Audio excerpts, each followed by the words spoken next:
Assalamualaikum warahmatullahi wabarakatuh. Kami dari kelompok 6 akan mempresentasikan tentang konsep konstruktivisme dan teori Van Hiele dalam pembelajaran geometri yang disusun oleh Nova Nurfani dan Puja Baisalam.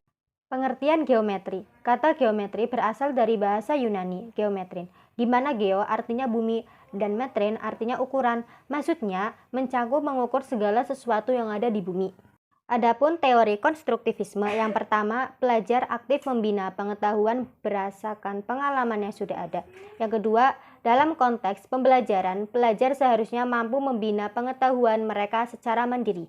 Yang ketiga, pentingnya membina pengetahuan secara aktif oleh pelajar sendiri melalui proses saling mempengaruhi antara pembelajaran terdahulu dengan pembelajaran terbaru.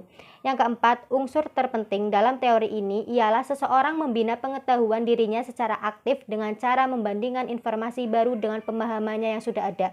Yang kelima, ketidakseimbangan merupakan faktor motivasi pembelajaran yang utama. Faktor ini berlaku apabila seseorang pelajar menyadari gagasan-gagasannya tidak konsisten atau sesuai dengan pengetahuan ilmiah. Yang keenam, bahan pengajaran yang disediakan perlu mempunyai berkaitan dengan pengalaman pelajar untuk minat. Sejarah teori Van Hiele. Teori Van Hiele pertama kali dikembangkan oleh Pierre Marie Van Hiele dan Dina Van Hiele Geldof dalam disertai yang terpisah di Universitas Utrecht pada tahun 1957. Teori ini menjelaskan mengenai perkembangan berpikir siswa dalam belajar geometri. Dalam teori tersebut, mereka berpendapat bahwa dalam mempelajari geometri, para siswa mengalami perkembangan kemampuan berpikir melalui tahap-tahap tertentu. Teori pembelajaran Van Hiele telah diakui secara internasional. Selanjutnya ada tahap teori belajar Van Hiele. Van Hiele menyatakan ada 5 tahapan dalam belajar geometri. Antara lain, yang pertama ada tahap pengenalan. Yang kedua ada tahap analisis. Yang ketiga ada tahap pengurutan. Yang keempat ada tahap dedukasi.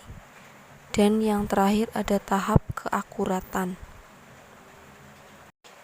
Kemudian ada aplikasi teori belajar Van Hiele dalam pembelajaran.